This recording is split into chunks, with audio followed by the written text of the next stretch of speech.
Angelo at Mathis Field.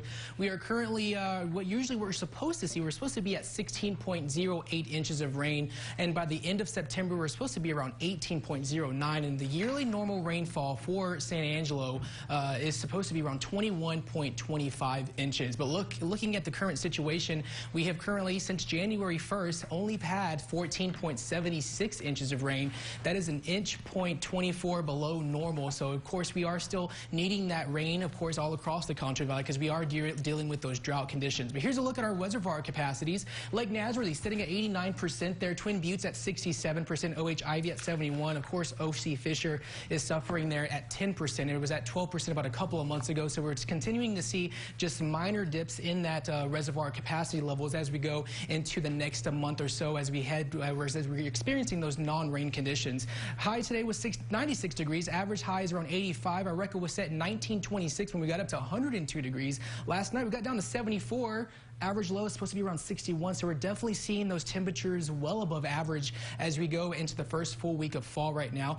Currently, right now, across the Concho Valley, 77 Sterling City, 81 in Merton, 80 in El Dorado. Brady sitting at 84 degrees, so we're continuing to see those temperatures in the 80s as we head into those overnight hours. But of course, the tropics are fairly busy right now. We're looking at an area of disturbance that's off the north of the Yucatan, and this has a 20% chance of development through the next 5 days. Of course, that's a low chance of development, and of course, we're dealing with more severe, or actually tropical storms out in the Atlantic there. Tropical Storm Karen near Puerto Rico, Tropical Storm Jerry, and then of course Lorenzo off the coast of Africa there, which Karen is actually affecting Puerto Rico as it continues to move across the island, causing some heavy rain and some flooding conditions out near the island of Puerto Rico there. But right now, 85 miles northeast of San Juan there, as it continues to move over open water, winds at 45 miles an hour, moving north-northeast at 14 miles an hour. As we look at the forecasted track, this is expected to move towards the north, and of course there is a high that's north of it that's actually blocking this storm, so this storm could stall out over the Atlantic there as we go into the next several days.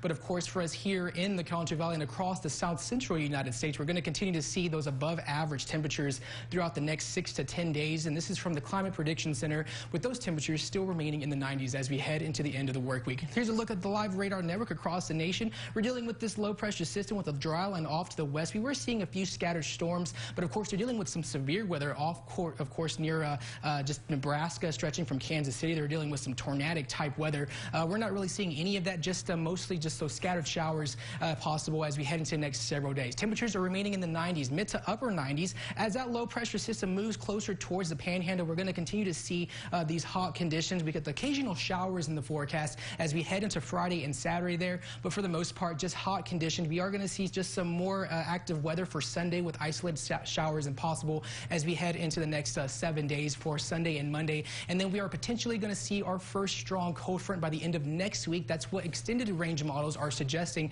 that we could see a cool down in terms of our high temperatures as we go into the end of next week, but that's past our 7 days. But we are in much need of rain. We're still continuing to see that extreme drought condition stretching into west central Texas, including the Concho Valley. But tonight, expect to see those temperatures just in the low 70s with calm conditions. 73 degrees for our low for us here in San Angelo. For tomorrow, just another hot day. Highs at 96 degrees, partly cloudy skies with a few stray showers possible as we go into those evening hours. Winds out of the south at 5 to 10 miles an hour. And for the next 7 days, expect to see those temperatures just kind of remain summer-like in the upper 90s. 97 for our high on Thursday, 96 for Friday with a 20% chance of partly cloudy skies, or actually isolated showers as we go into Friday, with more widespread rain chances Sunday into Monday, with highs just remaining in the mid-90s, and we could see just some slightly cooler conditions as we head into the low 90s for next Monday and Tuesday.